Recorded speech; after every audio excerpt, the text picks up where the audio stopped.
Hola a todos, bienvenidos a un nuevo capítulo de Dime por qué, tell me why. Vale, dime por qué, hoy voy a hacer un poco, va a ser un poco más Barrio Sésamo, o sea que si alguien tiene muy bien controlado la endocrino y tiene muy bien controlado la patología del tiroides y lo comprende todo perfectamente, mejor que pase de mí y que descanse un rato. Pero si no, vamos a trabajar un poco sobre cosas que se nos pueden... que nos podemos preguntar. La mayoría van a ser Barrio Sésamo, ¿vale? Pero a lo mejor alguna de ellas dice, anda, pues esto es curioso y no sabía yo que esto podía presentarse. Si queréis, empiezo por una que sea Barrio Sésamo, una cosa que es bastante sencillita. Y la pregunta sería, ¿por qué en el hipotiroidismo hay algunas manifestaciones como, por ejemplo, macroglosia? Porque hay un cierto grado de sordera, de una hipoacusia que puede ser también de conducción, porque hay túnel carpiano, porque hay todo eso. Bueno, pues todo depende, la respuesta a esta pregunta es que todo depende, que en el hipotiroidismo, como ya sabéis que la hormona tiroidea facilita que haya una respuesta del metabolismo celular a la escatecolamina a través de los receptores beta, sobre todo, en el hipotiroidismo pues hay una pereza, digámoslo así, en el metabolismo celular. ¿Qué consecuencia tiene eso? Que como hay una pereza en el metabolismo celular, hay algunas sustancias que deberían degradarse y que no se degradan y por lo tanto se quedan acumuladas. Material tipo mucoproteico, mucopolisacárido, tal, que se puede quedar acumulado. Y ese acúmulo de ese material se puede producir, por ejemplo, en la laringe y producir esa voz en disco gastado, ese cierto grado de ronquera. En la lengua y puede producir macroglosia y todo eso puede producir también que haya un cierto grado de apnea obstructiva del sueño. En el oído medio eso puede producir hipoacusia, en la piel y puede producir el misedema o, por ejemplo, en la zona de la muñeca eso puede llegar a producir un túnel carpiano. En fin, son algunas de las manifestaciones clínicas que se pueden producir como consecuencia del hipotiroidismo y que esa es una de las explicaciones que tiene. Ahora paso a una un poco más complicadilla.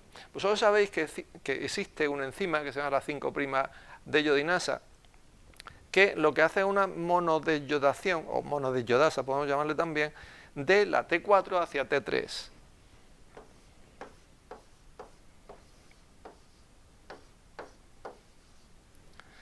Pero esto se hace por la 5'-deyodinasa, de la cual tenemos la tipo 1 y la tipo 2.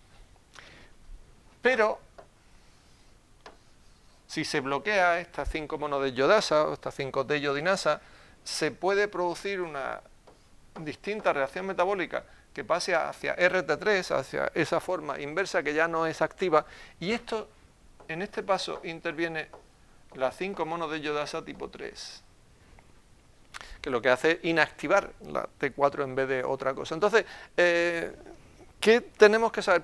Por ejemplo, una posible pregunta, ¿por qué estas dos 5'-monodeyodasa están activadas de forma diferente en el hipotiroidismo y en el hipertiroidismo? Pues os cuento, cuando un paciente tiene una situación de hipotiroidismo, lo que necesitaría es garantizarse que la conversión de T4 hacia T3 se dé en aquellos sitios en donde es más necesaria y no se dé tanto en otros sitios, o sea, digamos que intenta ahorrar la poca hormona tiroidea que haya para que funcione localmente en aquellos sitios en donde sea más necesario, por ejemplo, el sistema nervioso central o la placenta.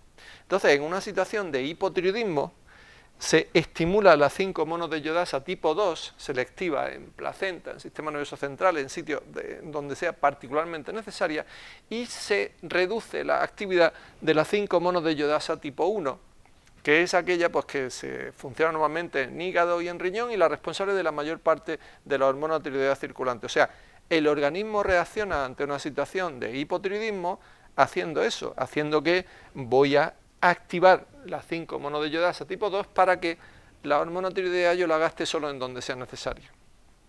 Mientras que en una situación de hipertiroidismo, por ejemplo, aparte de lo que pueda pasar con estas dos, se puede activar la 5'-monodeyodasa tipo 3 para, en una situación de hipertiroidismo, intentar protegerte un poco e intentar convertir una parte de la T4 hacia RT3, hacia esa forma inactiva.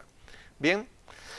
Vale, vosotros sabéis que en el tratamiento del hipertiroidismo y de la crisis tirotóxica intentamos dar fármacos, entre ellos la desametasona, algunos corticoides para bloquear el paso de T4 hacia T3. Es una de las acciones de los corticoides, aparte de que ciertos productos yodados pueden también impedir este paso. Vale, pues aquí viene una cosa que puede ser un poco más curiosa, y en un caso clínico que fuera particularmente complicado nos lo podrían preguntar, a lo mejor. A ver si puedo poner. ¡Ay, mira el color! ¡Qué bonito! Ahí está en rojo, ¡qué bonito! Si yo tengo un tumor hepático particularmente grande, lo he puesto en rojo porque se trata de un hemangioma. Si yo tengo un tumor hepático particularmente grande, un hemangioma, en esto y en hemangiomas múltiples como la enfermedad de Casabat-Merritt, etcétera, pero se han descrito casos de hemangiomas muy muy grandes que resulta que presentan actividad tipo 5 de iodinasa 3. O sea, en los hemangiomas se puede expresar actividad de convertir la T4 hacia RT3 en vez de hacia T3. Y eso es lo que hace que haya pacientes con hemangioma que han consultado, aparte de por las posibles molestias abdominales, por una clínica de cansancio, de más frío del normal, de estreñimiento, de todas esas manifestaciones que me describen un hipotiroidismo y que realmente tenían hipotiroidismo. Un hipotiroidismo asociado con un hemangioma múltiple. Ese cuadro se debe seguramente a esa actividad 5-monodeyodasa tipo 3. ¿Sí? ¿Vale? Bueno, esto era un poco más complicadillo, no era tan barriosesamismo como lo otro que hemos explicado antes. Venga, siguiente pregunta. ¿Qué vamos a hacer? En este caso, pulsar la pantalla siguiente. Bueno, borro primero todo. Puedo borrar con la mano, ¿no? Sí, que bonito que borro con la mano y todo. ¿Cómo te borra el hígado? ¿Cómo cura el hemangioma con el borrado de la mano? He curado el hemangioma con mis propias manos. Esto es una medicina alternativa. Vale, pues ahora dejando aquí, he aprendido que pulsando se puede poner en negro esto. Y ahora siguiente pregunta sería, esta pregunta es más sencillita, pero bueno, alguno me lo ha preguntado y alguien tiene un cierto problema para comprender esto. A ver, ¿por qué? Si tú das yodo, en algunas ocasiones eso puede producir un hipertiroidismo y en otras ocasiones dar yodo puede producir un hipotiroidismo. Vale, esto supongo que la mayoría lo sabéis ya, pero vamos a explicarlo. El hipertiroidismo provocado por el yodo se denomina efecto Jod-Basedow y el hipotiroidismo provocado por el yodo se denomina efecto Wolff-Chaikoff. A ver, vosotros sabéis que el yodo es necesario para producir hormona tiroidea, porque la hormona tiroidea consiste básicamente en que el tiroides produzca una proteína que es la tiroglobulina, una hormona precursora que es la tiroglobulina. Esa tiroglobulina luego se le incorporan átomos de yodo y se escinde para formar pues las yodotironinas, la tetrayodotironina, la que se produce sobre todo por el tiroides, la T4, y la triyodotironina es la que tiene el efecto más activo. Una parte se puede producir en el tiroides, pero la mayoría, el 80%, se produce por la conversión periférica, esa conversión periférica que hemos visto antes por la 5-monodeyodación. Vale, bien, el yodo sirve para producir hormona tiroidea, pero como es normal, el yodo tiene que tener un mecanismo de regulación para que si tú tienes demasiado yodo, no produzcas demasiada hormona tiroidea. O sea que un exceso de yodo tenga su propio mecanismo de feedback, bloqueando la captación, bloqueando la liberación, bloqueando varios pasos de la producción hormonal tiroidea para que en situaciones de exceso de yodo, pues tú no tengas un hipertiroidismo, sino que hagas ese mecanismo de feedback. Vale, sabiendo esto, nosotros podemos saber que hay una situación como el bocio simple, donde el tiroides crece y cuando todo tejido crece, está sufriendo una hiperplasia, están multiplicándose sus células continuamente, existe el riesgo de que algunas de ellas se quieran volver autónomas y se produzca una transformación nodular. O sea, la transformación del bocio simple hacia un bocio nodular. Pero ¿qué pasa? Que ese bocio nodular, esos nódulos se quieren volver autónomos, quieren funcionar por su cuenta, quieren independizarse de la TSH, pero no pueden porque no tienen dinero, porque no tienen yodo suficiente. El bocio simple se produce en situaciones donde no hay excesivo yodo, hay un déficit de yodo, pero el tiroides se vuelve profesional para poder defenderse de eso y por lo tanto es capaz de crecer para producir hormona tiroidea suficiente. En el bocio simple habitualmente no hay alteraciones hormonales, T3, T4 y TSH normales, pero yo tengo un bocio porque mi tiroides es profesional, sabe adaptarse en una situación difícil.